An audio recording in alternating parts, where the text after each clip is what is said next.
Bom, boa noite, pessoal, né? Meu nome é Fernando Genta, sou pesquisador do Laboratório de Bioquímica e Fisiologia de Insetos, do Instituto Oswaldo Cruz, e a gente vai continuar as nossas conversas, né, na nossa oficina de redação de artigos científicos.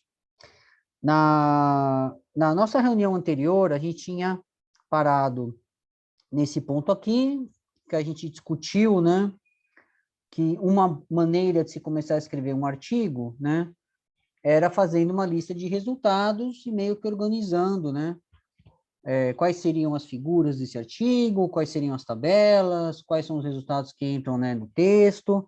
Inclusive, eu recebi 2 exemplos, né, do grupo, que depois a gente até pode usar como exemplo, né? Mas eu não vou fazer isso agora porque eu não pedi autorização. Então, primeiro eu preciso, né, conversar com as pessoas que me mandaram para ver se a gente pode realmente mostrar isso na aula, tá? Mas o que eu quero retomar essa conversa, né, com esse tema aqui que eu chamei aqui de interlúdio, né, um pouquinho, porque eu acho que eu acabei privilegiando muito a prática, né?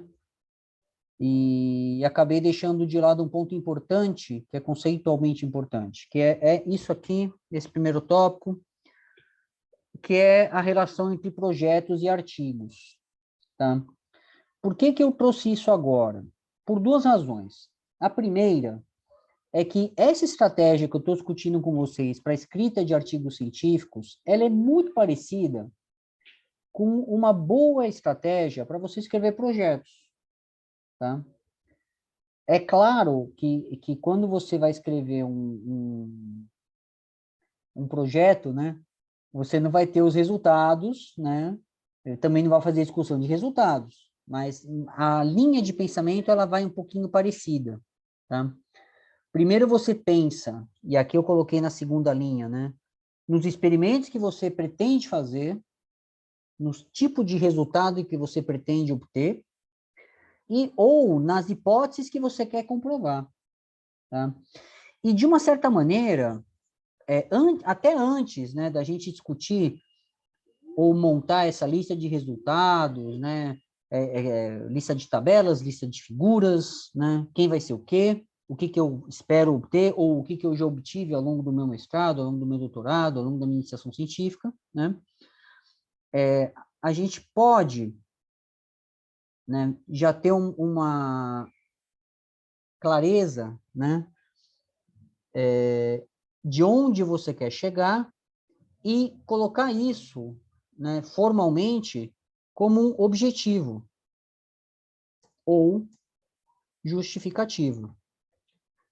Quando você está escrevendo um projeto, isso é muito claro, né, porque o projeto é uma coisa que você escreve, né, antes, né, de fazer os experimentos, então você precisa justificar aquilo lá muito bem, você precisa, né, ter clareza de onde você quer chegar, né, para a pessoa ficar convencida de que vale a pena fazer aquilo lá, de que vale a pena dar uma bolsa para você, ou financiar o teu projeto, etc e tal. Mas num artigo isso aí aparece também, tá? Num artigo científico, o que a gente chama de objetivos ou justificativa costuma aparecer, né? Deixa eu colocar aqui, num projeto, isso aparece como um tópico separado. Mas num artigo, isso costuma aparecer no último parágrafo da introdução. Tá? Não costuma estar destacado, mas a grande maioria das introduções, tá, de um artigo científico, que é uma coisa que a gente vai discutir lá na frente, eu vou explicar para vocês por que eu deixei a introdução por último daqui a algumas aulas, mas as introduções elas costumam terminar com uma justificativa, né, com uma hipótese, às vezes até com uma pequena descrição do que foi alcançado. Vocês vão perceber que a estrutura de um artigo científico, ela é um pouco repetitiva, tá? Ela não pode ser repetitiva em excesso, tá? Mas ela tem um caráter, assim, um pouco de... como é que fala? De mostrar a mesma coisa várias vezes, assim, você tem lá o título, discute-se muito o que é um bom título, né? Mas tem gente que acha, muita gente acha isso tem uma boa razão de ser, de que o título ele tem que explicar os resultados, ou descrever o teu achado mais importante, ou tem gente que acha que o título tem que dar uma ideia geral do todo, mas de qualquer maneira, o título ele já te apresenta mais ou menos o que vem pela frente. O resumo, né, que seria o texto que vem logo após, né, os autores, etc. e tal, a gente vai discutir um pouco sobre isso também, descreve um pouquinho mais, aí depois vem a introdução que acaba apresentando no último parágrafo, né, essa hipótese, esse resumo, né, esses resultados, ou essa hipótese, né, você explica na metodologia como ela foi alcançada, isso é descrito em detalhe nos resultados, na discussão você acaba retomando aquilo lá de outra maneira, então, assim, é uma estrutura que, se você não tomar cuidado, ela fica extremamente repetitiva e chata de ler. Então, o desafio da escrita de um bom artigo científico é você saber dosar, você sabe que você vai ter essa repetição de temas, afinal, o tema do artigo científico ele se mantém ao longo do texto, tá? Mas você tem que tomar muito cuidado para que não fique excessivamente repetitivo. Não fique que você... Isso é uma crítica que se faz muito às pessoas que estão... Eu vejo isso muito acontecendo no começo da carreira, tá? E é uma coisa que vocês devem evitar. Você colocar, por exemplo, uma coisa muito comum, tá? É os alunos colocarem metodologia na parte de resultados.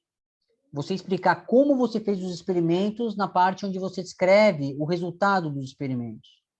Outra coisa muito comum é você colocar na discussão a descrição de resultados. Tem gente que repete muito isso. Isso é uma crítica forte, porque fala, olha, tem gente que lê isso de uma maneira muito negativa e fala, pô, essa pessoa aqui está enchendo linguiça. Ela está repetindo a mesma coisa 2 vezes. Isso é uma coisa que ela é um pouco mais tolerada quando você escreve uma dissertação, uma monografia ou uma tese, né, onde você tem mais liberdade de espaço, mais liberdade, né, de escrever várias páginas. Agora, num artigo científico para uma revista, né, indexada, isso aí é massacrado.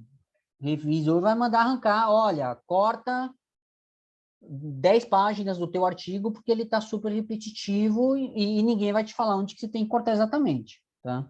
Isso aí só orientador que faz, revisor não faz isso não, tá?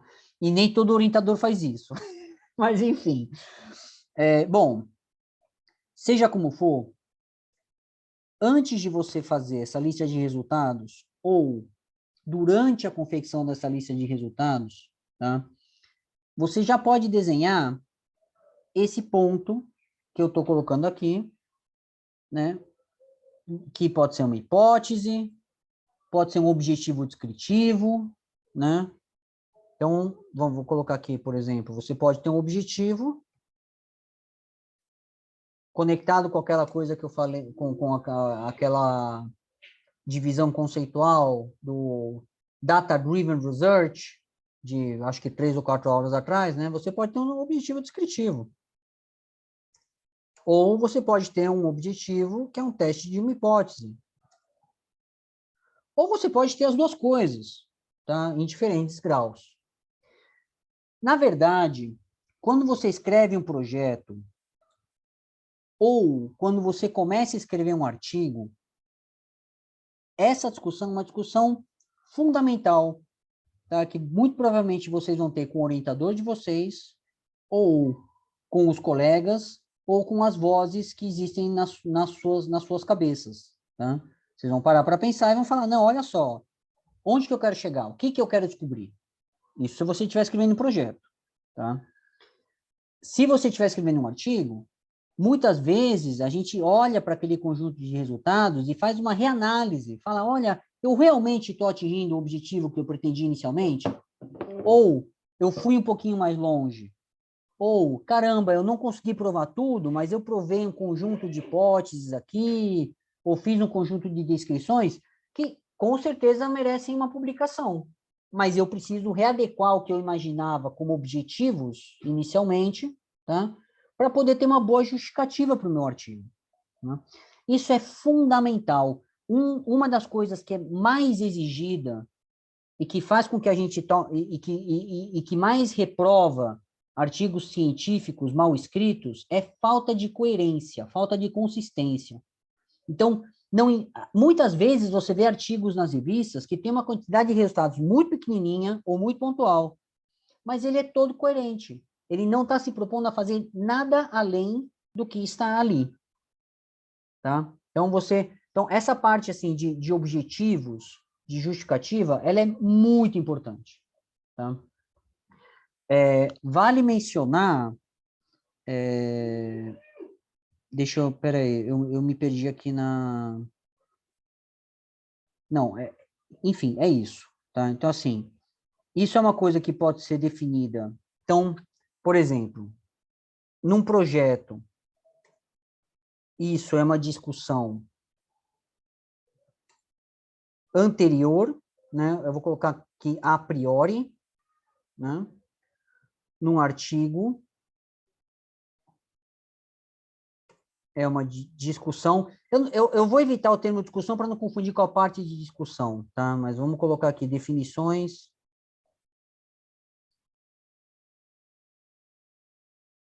que são feitas a priori, e no artigo você faz as definições a posteriori. Alguém está com o áudio aberto? Tá tudo bem? Bom, vou continuar, tá? Aqui vale a pena, então deixa eu só colocar aqui no nosso esqueminha, né? Num projeto, quando você faz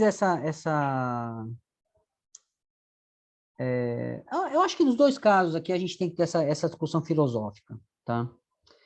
Independente do fato de você definir a priori, escrevendo um projeto, ou você definir a posteriori, escrevendo um artigo, eu já coloquei para vocês que uma característica fundamental de um bom artigo é coerência ou consistência entre objetivos e resultados, tá?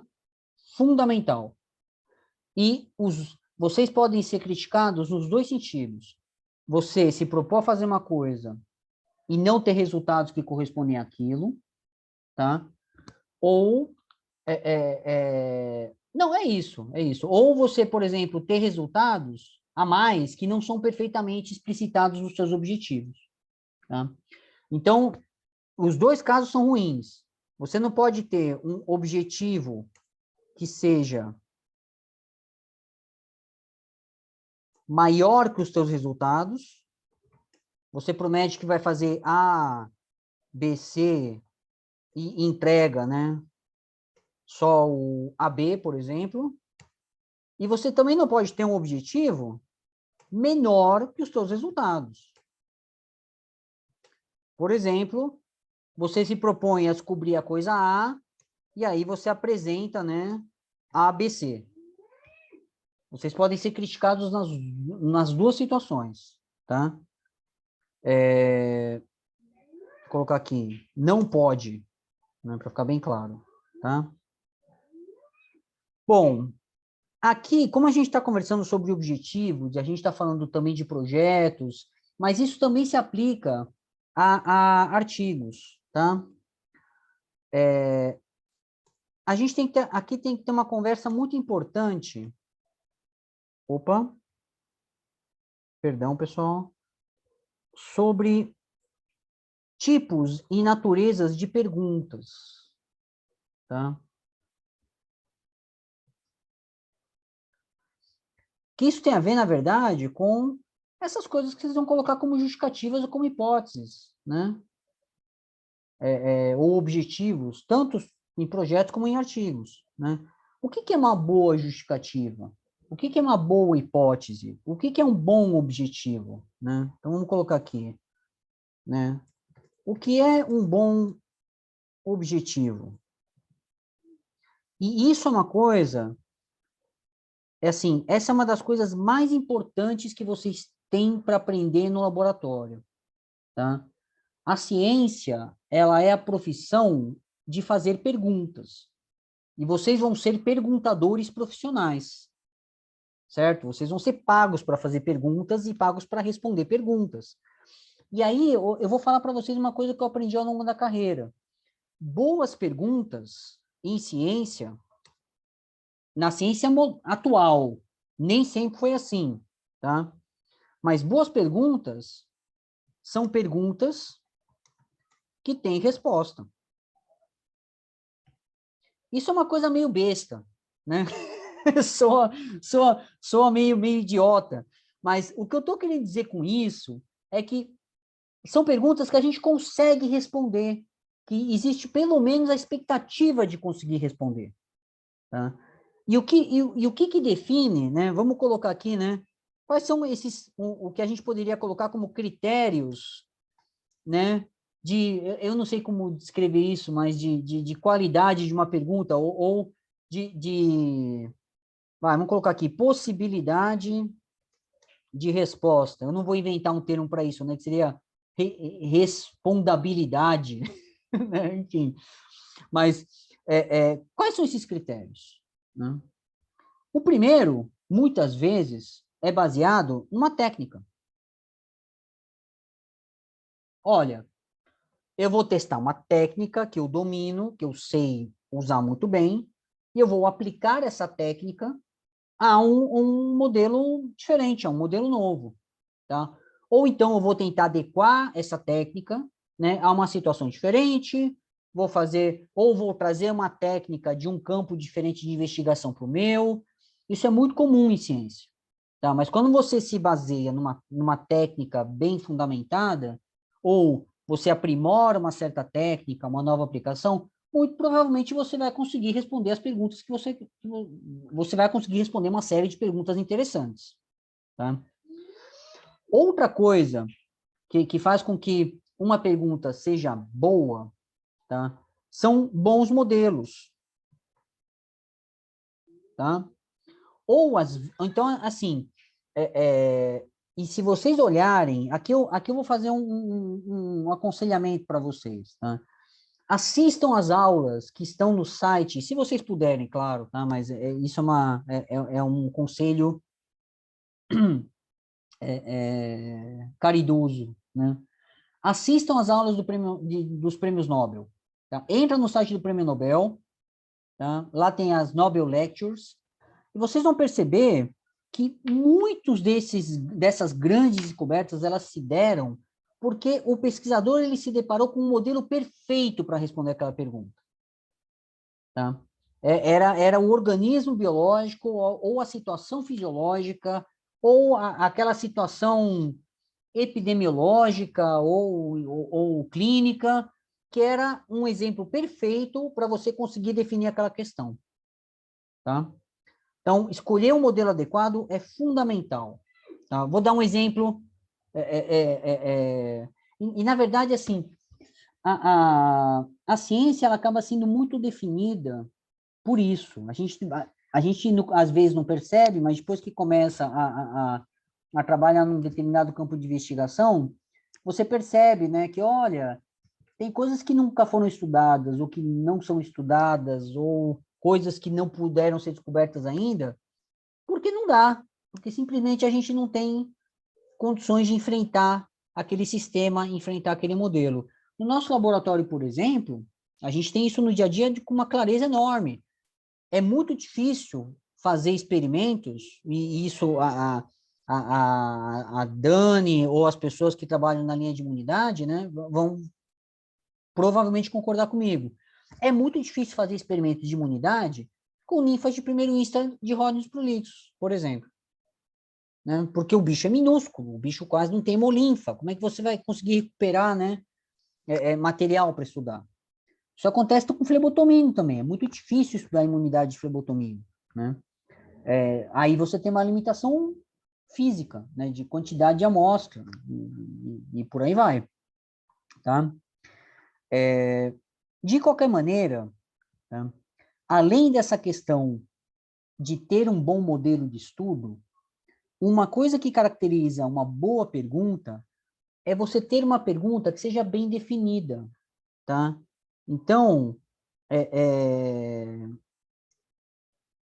eu não sei qual seria a melhor maneira de escrever isso, mas uma boa definição de escopo. Perguntas muito genéricas ou que não definem claramente qual é o foco da tua investigação costumam ser ruins. Você acaba tendo respostas que não são decisivas ou que não são claras, ou você não consegue construir uma boa linha de investigação, tá? Isso não quer dizer que ao longo da carreira a gente não se depare com grandes perguntas, tá? Ou com grandes linhas de investigação, ou com grandes curiosidades. Por exemplo, uma das coisas que eu quero entender na minha carreira de pesquisador é como insetos hematófagos, ao longo da sua evolução, tiveram adaptações no sistema intestinal para conseguir digerir sangue. Por exemplo, um monte de gente estuda isso. Essa é uma excelente linha de investigação. Mas essa não é uma boa pergunta para um projeto, uma boa pergunta para um artigo. Essa pergunta ela tem que estar muito mais definida, tá? Qual é o modelo, qual é o aspecto daquele modelo, qual é a técnica que você vai usar, qual é o tipo de pergunta específica que você vai responder, tá?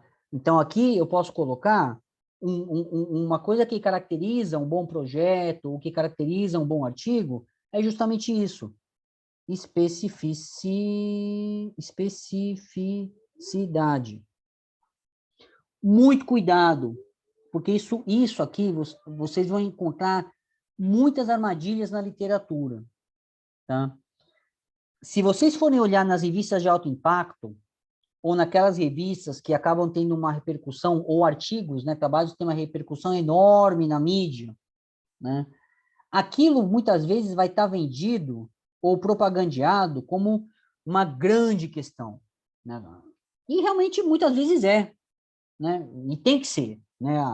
A gente sempre tem que perseguir, sempre não, né? Mas é legal a gente perseguir grandes questões, né? Responder grandes mistérios, né? Mas quando vocês forem olhar no detalhe dos artigos, vocês vão perceber que esses grandes mistérios, muitas vezes, eles estão sendo usados para contextualizar na introdução, muitas vezes, ou na discussão, né, um conjunto de descobertas que é bastante bem definido, tá?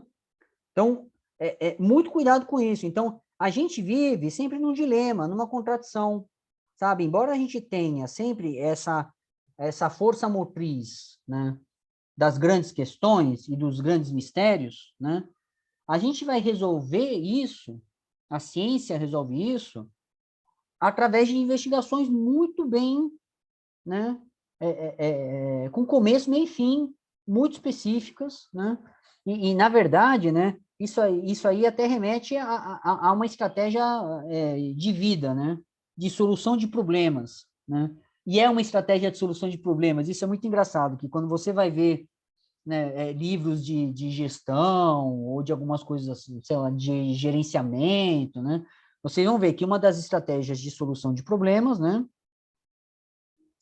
vou colocar aqui, né, é você decompor, né,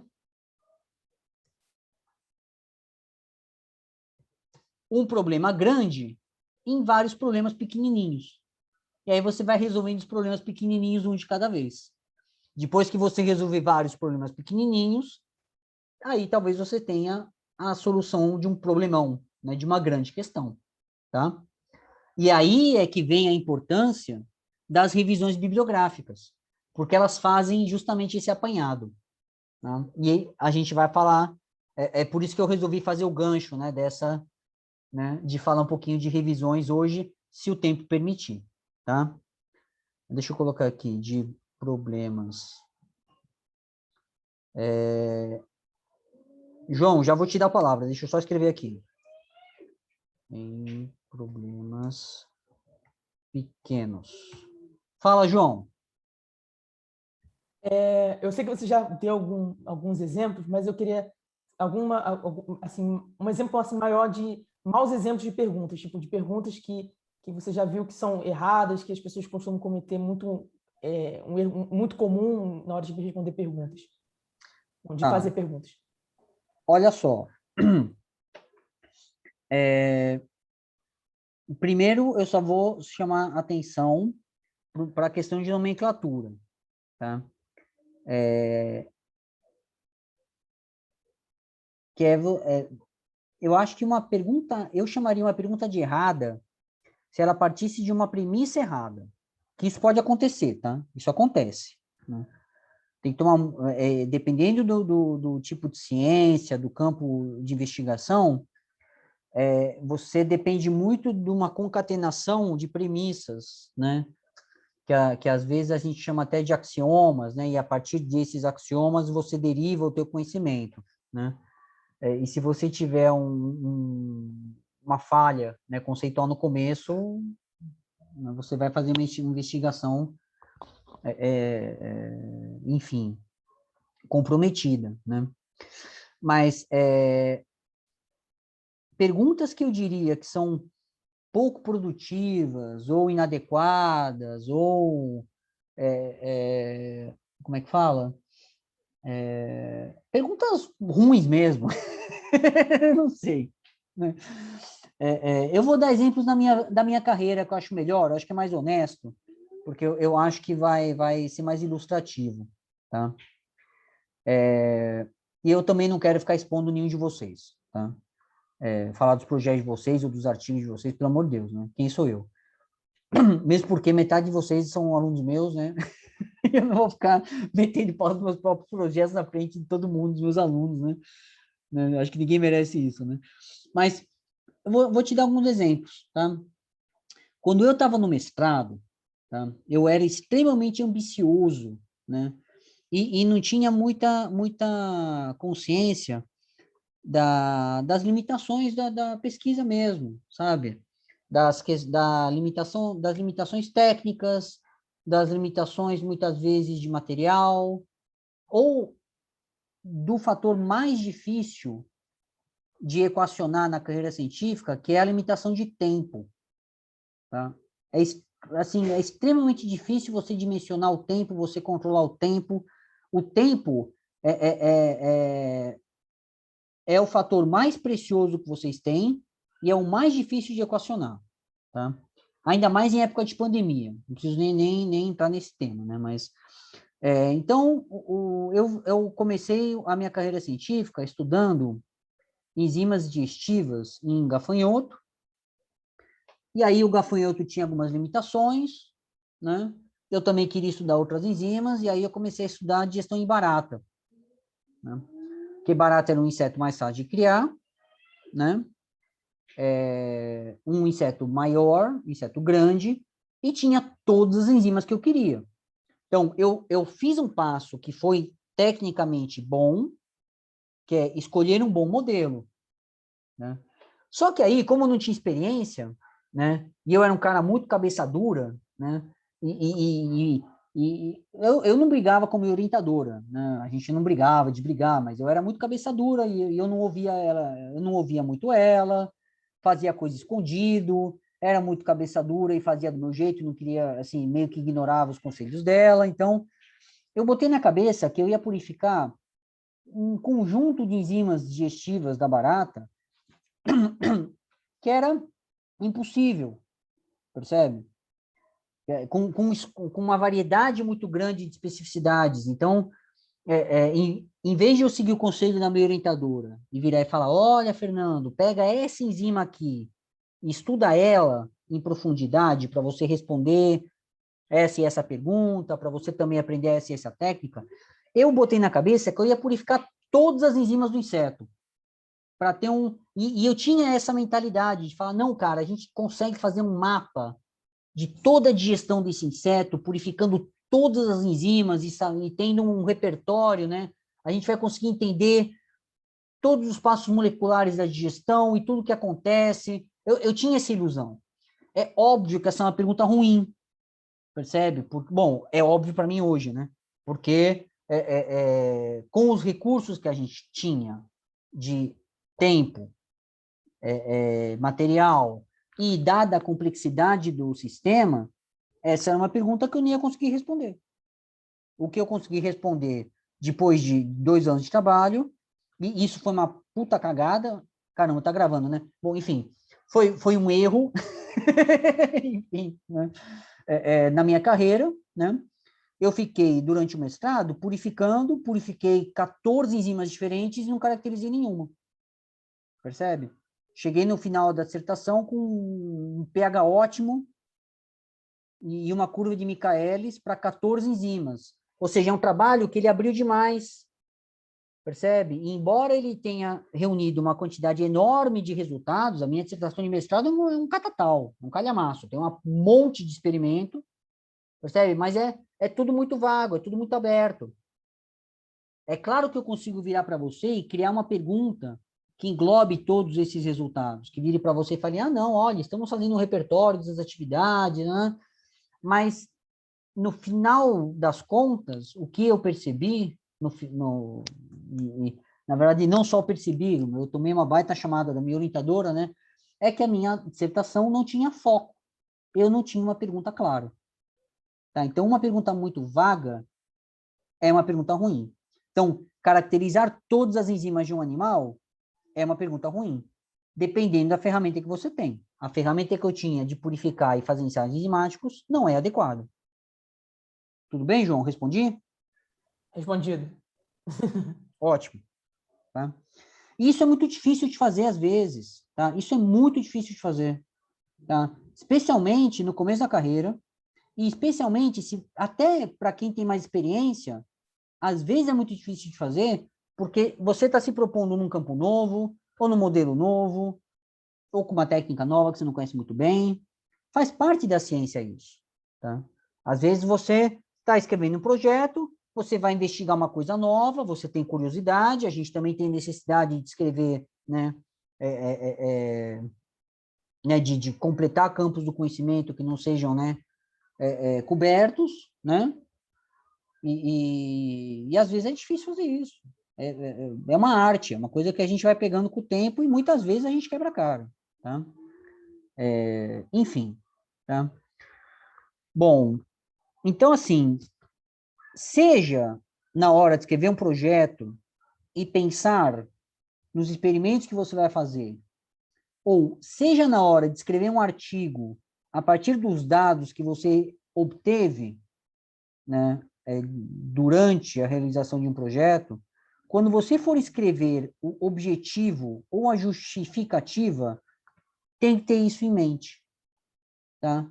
A sua pergunta, ela tem que ser boa, tem que ser uma pergunta clara, bem definida e que tenha resposta a partir dos experimentos que você vai fazer ou dos dados que você vai demonstrar. Tudo bem? Bom, eu vou assumir esses silêncios como ok, tá? E eu vou pedir para vocês... não, tudo bem.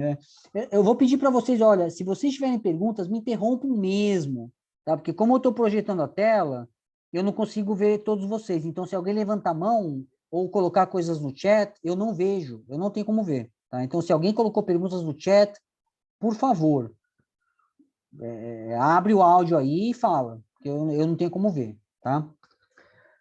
Bom, depois dessa questão das perguntas, o que a gente tem que discutir é a segunda parte maiorzinha, formal, né, que vocês vão colocar no papel, tá?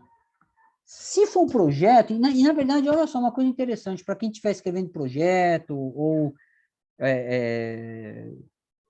enfim, ou todos vocês vão escrever projetos no futuro, né, seguir carreiras científicas é escrever projetos, né, basicamente, né. A primeira coisa, assim, você discute muito, cadê? com o teu orientador, ou é aquilo que eu falei, discute-se. O que você vai fazer?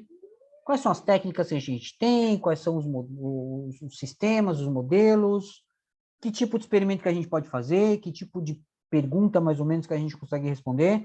Então, aí você cria na sua cabeça a lista de coisas que você pode explorar, que você pode fazer. Tá?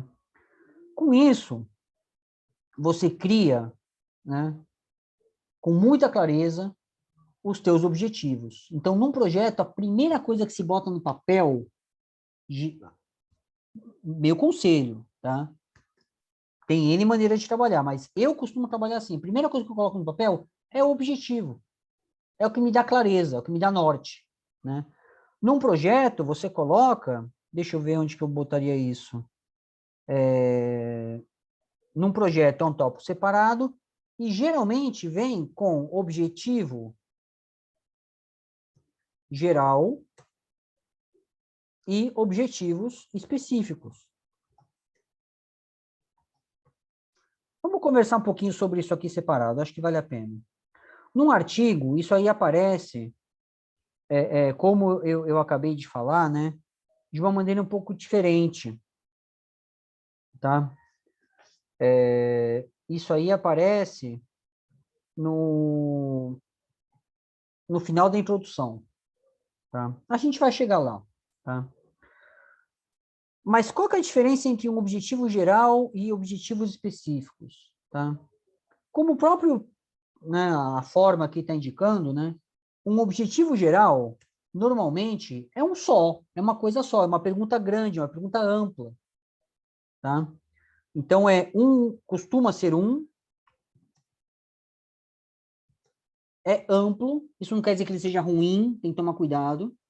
Pode ser uma pergunta ampla, que você vai quebrar em várias menorzinhas ainda, pequenininhas no seu artigo, no seu projeto, que você vai detalhando os objetivos específicos. Então, é uma pergunta, embora ela seja um pouco maior, ela está circunscrita no teu conjunto de resultados, ou no teu conjunto de experimentos, tá? Ela está contemplada, tá? Ela é uma boa pergunta, tá? Então, costuma ser um só, costuma ser mais amplo, né? E aí, aqui a gente já tem uma coisa que é característica, né? Bom, bom, antes de eu chegar nisso, só para colocar aqui objetivos específicos, né? Como a coisa que já meio que mostra, né? São vários.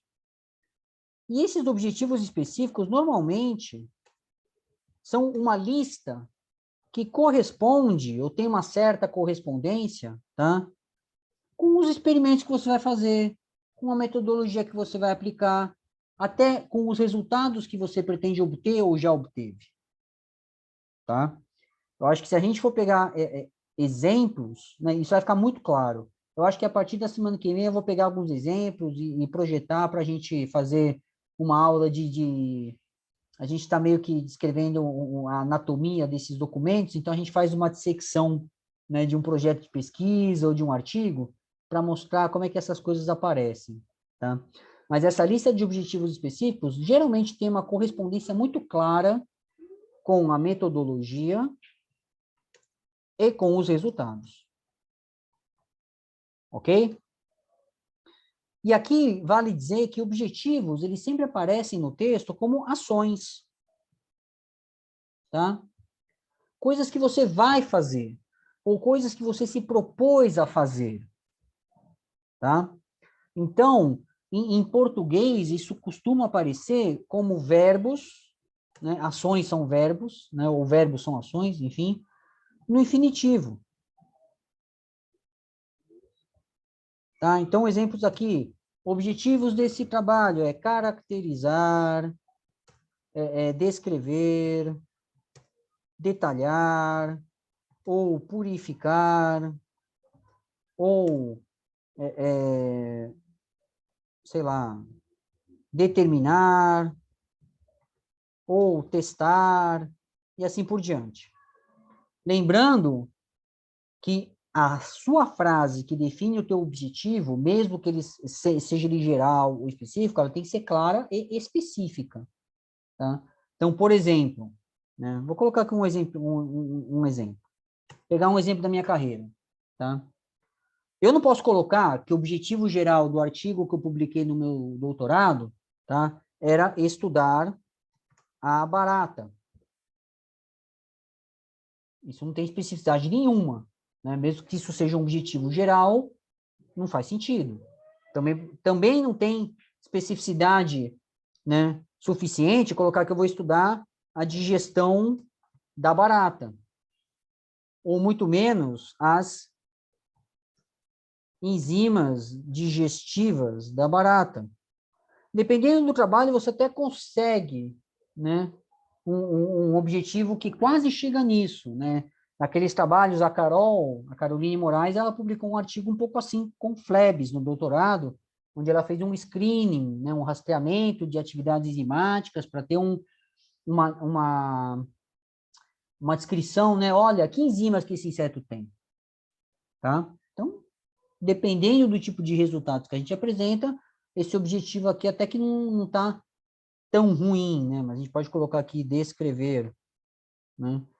Mas, no caso da minha tese de doutorado, o objetivo que correspondia aos resultados era descrever as celulases digestivas de uma barata. Não era qualquer barata, ou todas as baratas, né? Que era da barata doméstica, Periplaneta americana. Agora nós temos um objetivo que é bem geral, mas que ele é específico, né? Eu não sei, é engraçado, né? Essa frase que eu falei era um pouco contraditória, mas é um objetivo que descreve os meus resultados de uma maneira geral, mas ele tem especificidade suficiente para a pessoa entender do que se trata esse artigo, tá? Bom, e se a gente for, por exemplo, para os objetivos específicos, nos objetivos específicos eu vou descrever como é que eu fiz isso, conectando claramente com os resultados, com os experimentos que eu fiz ou vou fazer. Então, por exemplo, né, vamos continuar nossos exemplos aqui dos específicos. 1. Determinar, por exemplo, atividades enzimáticas em frações do intestino, em frações ou partes do intestino. 2. Purificar as celulases principais. 3. Né? Caracterizar a especificidade dessas enzimas em relação a substratos, por exemplo, né? E inibidores. Cada objetivo desses claramente está associado com o tipo de experimento. Então, por exemplo, ó, o objetivo 1 aqui, ele tem a ver com o quê? Com fracionamento, ou com, vamos lá, com dissecção, fracionamento e ensaios enzimáticos. O objetivo 2, ele está conectado com o quê? Com cromatografias e eletroforese. São as técnicas que eu usei naquela época para purificar essas enzimas. O objetivo 3 está conectado com o quê? Com ensaios cinéticos. Ensaios cinéticos, né? Onde você varia a concentração do substrato, você varia a concentração de inibidores, né? E determina parâmetros cinéticos. Vou colocar aqui ensaios cinéticos e determinação de parâmetros cinéticos. Está meio repetitivo, mas vou colocar só parâmetros. Ok? Então, independente de ser um projeto ou um artigo, definir com clareza os teus objetivos, a tua hipótese, isso aqui pode ser uma hipótese também, tá? Porque eu coloquei aqui um artigo bastante descritivo, tá? Mas a gente testou a hipótese nesse artigo, mas deixa para lá, isso aí é outra história, tá? Mas definir isso, tá? É fundamental para você ter um bom projeto, tá? Ou escrever um bom artigo, né? E quando você faz isso, você já começa a colocar no papel ou ter mais clareza de, olha, quais são os experimentos que eu vou colocar mesmo, né? Que vão realmente virar tabela, virar figura, né? Quais são os experimentos nos quais eu vou me concentrar quando eu for fazer meu projeto, né? Ou qual vai ser a sequência desses experimentos, né? Ou em que ordem que eu vou apresentar eles no artigo, por exemplo, tá? Então, fazer isso aqui é fundamental, tá? E é uma coisa que está muito conectada com aquela primeira tarefa que a gente discutiu na aula passada, que é a lista de experimentos, lista de resultados, lista de tabelas e figuras, tá bom?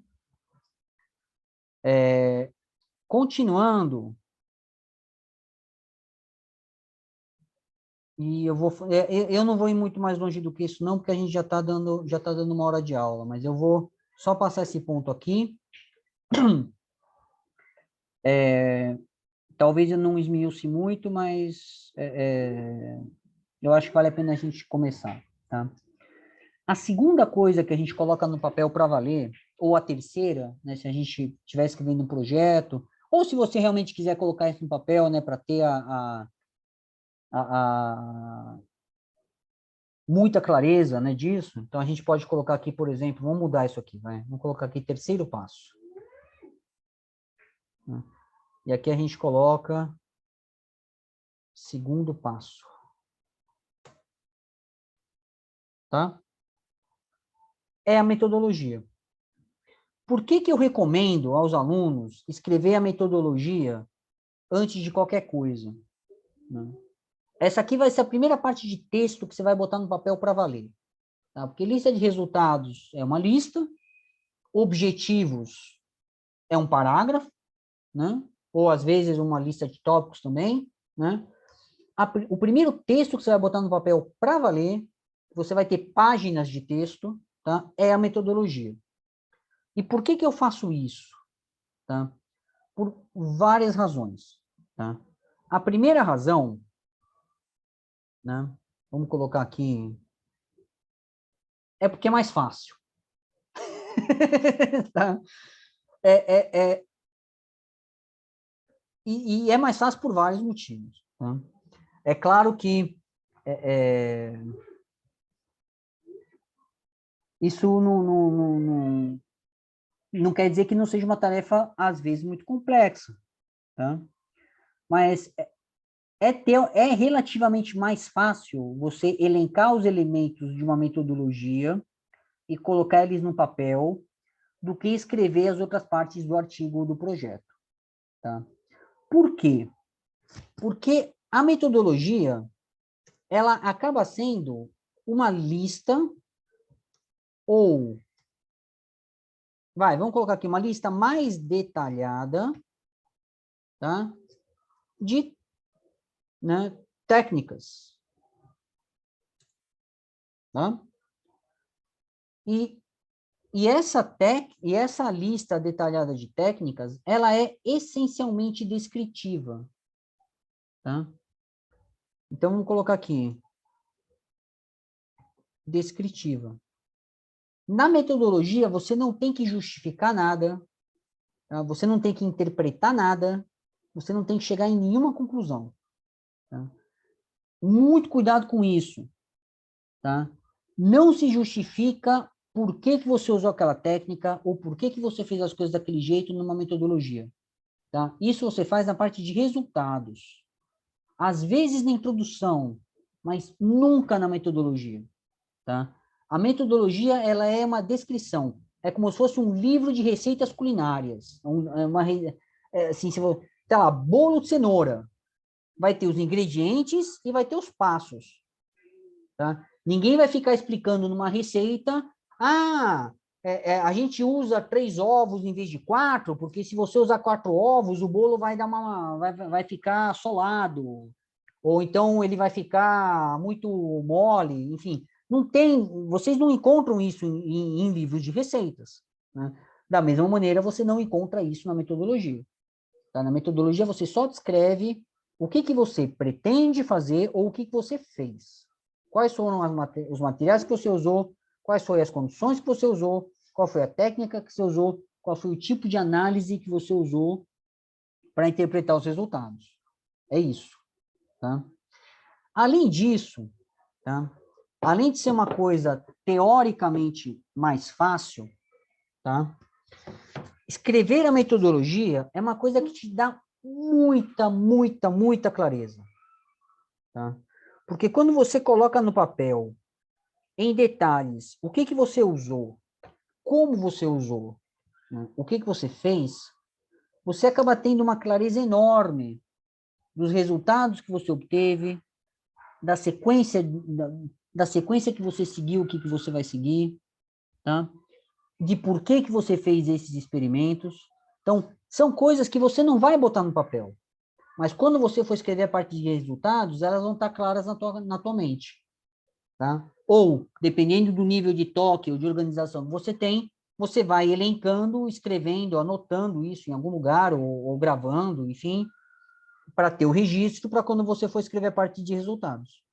Tá? Então, isso aqui, vamos colocar aqui, propicia clareza, tá? De motivos, de resultados, de sequência lógica ou temporal, não sei. Tem esses dois critérios. Temporal não costuma ser um critério muito importante. Vamos colocar aqui sequência lógica, né, dos resultados. Muitas vezes você faz o experimento subsequente em função dos resultados que você teve no experimento anterior. Quando você coloca a metodologia, isso fica muito claro. Olha, eu só fiz, por exemplo, vou dar um exemplo das celulases de barata. Tá? Eu só fiz cromatografias de um certo tipo porque as enzimas eram solúveis. Elas eram secretadas para o lumen intestinal. Elas não eram proteínas de membrana. Se elas fossem proteínas de membrana, isso é uma coisa que eu descubro quando eu faço os ensaios enzimáticos, né, aquela etapa 1 do projeto que eu coloquei no slide anterior, né? Se elas fossem enzimas de membrana, eu não teria feito as cromatografias que eu fiz, eu teria feito outras cromatografias ou partido direto para eletroforese, uma solubilização ou para uma centrifugação diferencial. Teria usado outro conjunto de técnicas. Tá? Então, quando você elenca a metodologia, você ganha uma clareza muito grande, não só dos detalhes, dos motivos, né? Mas também do conjunto. Tá? Do pacote que você está colocando naquele artigo. E aí é aquele alerta. Ciência é uma atividade não só interativa, né, mas iterativa. E é por isso que é tão difícil, é por isso que tão pouca gente consegue se dedicar a isso. Tem que ter muita paciência. Tá? Às vezes você escreve a metodologia, aí você percebe que aquela lista de resultados não tá boa, né? Que está faltando coisa, aí você precisa voltar, fazer experimento, ou então você percebe que, caramba, esse conjunto de resultados aqui está meio desconexo, então minha hipótese não está bem desenhada. Então, isso aí, às vezes, vira um exercício cíclico. E é assim que as coisas são feitas, não tem jeito. Tá? É um ato de descoberta. Então, implica nesse tipo, nessa dinâmica. Tá? Bom, e, além disso, a terceira razão pela qual é importante escrever metodologia primeiro, tá? É a questão psicológica, de satisfação do ego de vocês. Tá? Uma das coisas mais difíceis da carreira acadêmica, tá? Mais difícil mesmo, assim, e isso é uma coisa que fica para a vida inteira, tá? É lutar contra a ansiedade, tá? a autocobrança, um sentimento de inferioridade, ou de competição, ou de perseguição, ou sabe-se lá do quê, tá? Assim, é uma carreira muito difícil, muito competitiva, tá? E a gente precisa se preservar mentalmente, assim, o tempo todo, tá? E quando você escreve a metodologia, faz essa lista de técnicas, de métodos, você vai ter um texto com várias páginas, né? E quando você vê aquele documento com várias páginas, isso dá uma certa tranquilidade. Fala, caramba, o meu trabalho está avançando, eu estou conseguindo escrever, eu tenho um documento, eu vou chegar lá, tá? Então, e eu acho que isso não está escrito em lugar nenhum, ou talvez esteja, não sei, tá? Mas isso é uma coisa que eu aprendi na prática. Quando você bota a metodologia no papel, você fala, caramba, poxa, que bom, eu estou conseguindo, e você consegue isso de uma maneira relativamente fácil. É mais fácil escrever metodologia do que resultados, e muito mais fácil do que escrever em produção, e eu vou deixar isso claro para vocês daqui a pouco, tá bom? Então, é um conselho, tá? Com certeza tem outras pessoas que fazem isso de outra maneira, mas esse é o jeito que eu aprendi que funciona melhor para mim, tá? Então, aqui, satisfação do ego, eu vou colocar aqui, né? Criação de um documento, automotivação, né? Diminuição da ansiedade, por exemplo, tá? Muitas vezes o processo de escrita, ou o processo... Na verdade, muita coisa na vida é assim, né? Você precisa criar alças de feedback positivo para você mesmo, né?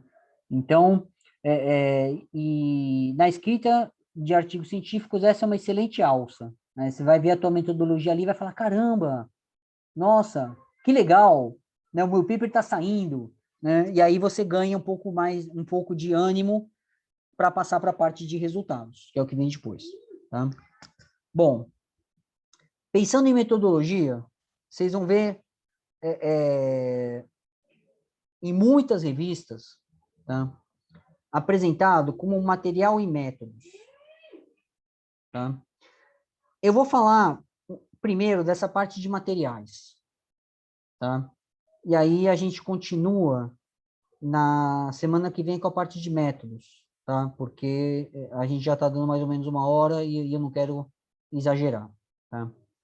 Não é toda revista que elenca metodologia dessa maneira. Vocês vão ver isso descrito de outras formas. Às vezes, essa parte de materiais ela não é separada ou destacada, tá? Mas isso é muito comum a gente observar isso. E aí, é claro, bom, não é claro, mas vocês vão perceber, lendo a literatura científica, de que não é todo material que você descreve, tá? Tem coisas que são um pouco óbvias ou que são muito padronizadas, tá? E que se assume que elas, né, são daquele jeito e você não precisa descrever, tá? Geralmente a gente escreve materiais, tá, que são que se você não descrever daquele jeito, a pessoa não vai conseguir repetir o teu trabalho. E aqui a gente está começando a discutir uma das questões mais importantes, né? Eu acabei colocando aqui reprodutibilidade, tá? Mas eu acho que isso se aplica também para materiais, tá? Por exemplo, tá? Você não precisa descrever, né, que durante a confecção dos teus experimentos, né, você respirou, né, usou oxigênio, né, do ar, né, ou então que você fez todos os experimentos num campo gravitacional do planeta Terra, né? Ninguém coloca isso, né? Isso, embora essa seja uma condição absolutamente fundamental para os seus experimentos, né? Mas às vezes, dependendo do tipo de trabalho que você faz, você precisa colocar, porque senão não é uma coisa óbvia. Às vezes você está fazendo os seus experimentos numa atmosfera que não é a natural. Claro, você não está, né? Mas imagina que você está trabalhando numa atmosfera de CO2, ou numa atmosfera de nitrogênio, porque você quer evitar algum tipo de reação química, Aí você descreve, né? Foi usado o CO2, nitrogênio, etc e tal, né? Ou, sei lá, vamos imaginar que vocês, né, foram plantar feijão na estação espacial, né? Não estou brincando, tá? Mas vamos imaginar que vocês viraram cientistas da NASA ou da Agência Espacial Brasileira e conseguiram mandar um experimento lá para o espaço. Aí você vai ter que descrever, olha, isso aqui foi feito com uma certa gravidade, etc, tal, você vai colocar isso, né, na tua descrição de metodologia. Então, na verdade, eu acabei falando, comecei falando de materiais, né, mas eu acho que aqui a gente também pode colocar um item, né, seria de condições, né, experimentais, né? Tá? Essas coisas estão um pouco associadas. No nosso, vou dar exemplos práticos para ficar mais claro. Tá? Um material muito recorrente dos nossos artigos do laboratório são os insetos. Né? Você precisa falar que inseto que você usou, né? Espécie, né? Qual foi o estágio,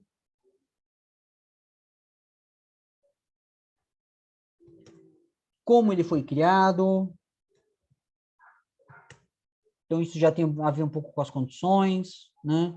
Ou se você usou algum sexo específico, né?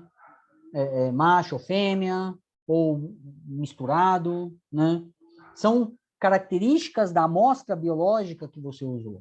Então, isso é um material, né? Então, aqui a gente pode colocar, escrever tudo isso, né, como amostra biológica. Tá? Outro tipo de material que é clássico nos nossos artigos, né, são os reagentes químicos.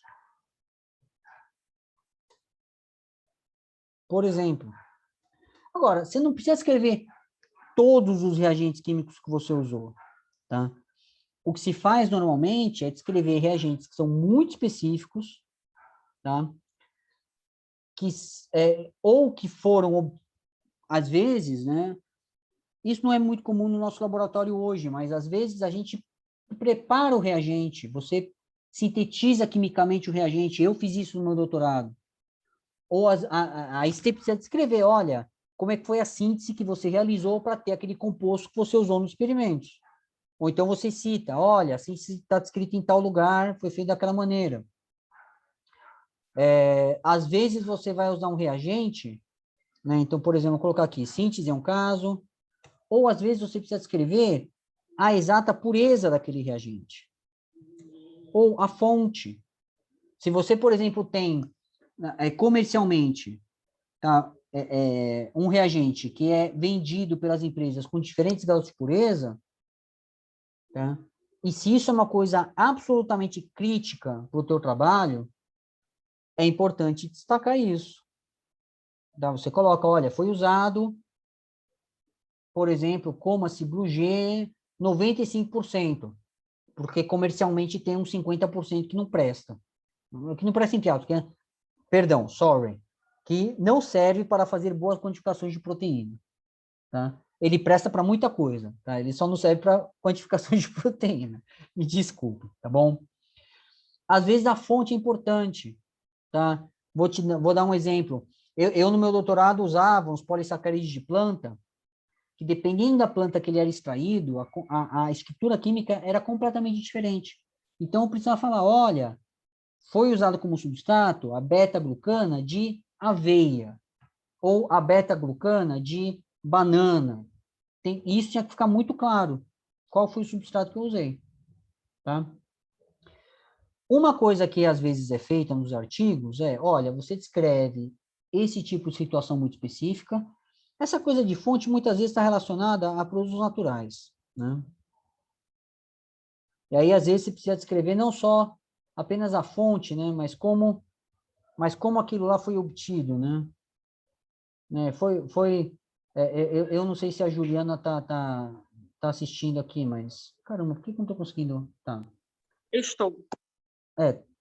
Ótimo. Então, isso às vezes aparece quando tem produtos naturais no artigo. Então, vamos imaginar, olha, Juliana usou óleo de laranja da Pérsia, colhida à luz da lua, durante sei lá, o solstício de primavera, porque nessa condição o óleo de laranja tem componentes que são característicos e muito importantes para o trabalho. Estou exagerando, tá? Não precisa colocar isso, mas muitas vezes, quando você tem um produto natural, você precisa especificar muito bem ou a fonte comercial, né, de quem que você comprou, ou as condições nas quais aquele reagente, né, foi obtido, tá? E uma coisa que às vezes se coloca, depois nessa sessão, é você falar que, olha, todos os outros reagentes, tá, utilizados foram ou serão, né, depende, né, se for um projeto, de grau, analítico ou da maior pureza possível. Tem um jeito chique de escrever isso em inglês. a gente vai falar sobre essas questões de idioma lá para frente, mas essa é uma frase que meio que fala, olha, você vai... e tem umas maneiras de escrever as coisas que elas declaram isso no texto, né, de uma maneira muito sintética e que evita, né, você ter que ficar escrevendo tudo dessa maneira. Mas, por exemplo, quando chega lá na parte de preparação de um extrato ou de uma solução de corante ou de um tampão, sei lá, você fala, foi utilizado ácido acético glacial ou etanol absoluto. Isso são expressões que têm significado químico claro. Tá? Etanol absoluto é etanol 100%, é 99,999%. Tem um padrão, né? Se você pegar um livro lá, um manual, né, um Index Merck, um manual de química, vai te falar, olha, a pureza que corresponde a etanol absoluto é X%. Ácido acético glacial é a mesma coisa, né? E assim por diante, né? Bom, assim por diante não quer dizer nada, né? Mas isso é comum em vários reagentes, tá? Mas, de qualquer maneira, é muito comum a gente ver isso nos artigos. Olha, grau analítico ou a maior pureza possível, né? Porque aí, nesse caso, significa que ou são reagentes muito comuns, você consegue comprar comercialmente com facilidade, né? Ou que naquele caso não faz tanta diferença se ele é 99,9% ou 99%, né, ou 99,5%, isso aí não vai fazer tanta diferença. Aqui vale a pena, né? Eu acho que isso não tem tanto a ver com a escrita de artigo, tem mais a ver com condições de trabalho, planejamento, etc e tal, né? Mas é óbvio, bom, não é óbvio, né, mas é muito importante no laboratório de bioquímica, né, e de fisiologia, né, que a gente sempre tenha a maior segurança possível, exatidão possível de todos os materiais que são utilizados, né? E aí é fundamental você ter clareza disso e você ter o registro disso, tá? Isso vai determinar a qualidade do teu projeto, a qualidade dos teus resultados e a qualidade do teu artigo. Eu já recusei artigo porque não estava claro no texto se o cara usou inseto macho ou inseto fêmea. E aí você descobre depois que eles usam misturado e não podia, mas não estava escrito, percebe? Estou dando um exemplo extremo, tá? Mas assim, tem que ter muita clareza sobre todos os aspectos, e quanto mais específico, mais detalhado, mais seguro, né? Mais exata for a tua definição e descrição de todos os materiais, melhor será o seu trabalho, tá? Bom, gente, eu vou continuar na semana que vem com essa questão dos métodos, tá? Das técnicas. Eu espero que vocês tenham gostado da explicação de hoje. Alguém tem alguma pergunta?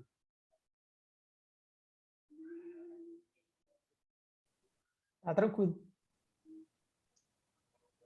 Tá É bom. bem extenso, mas deu para entender. Tá bom. Bom, então eu vou parar de gravar.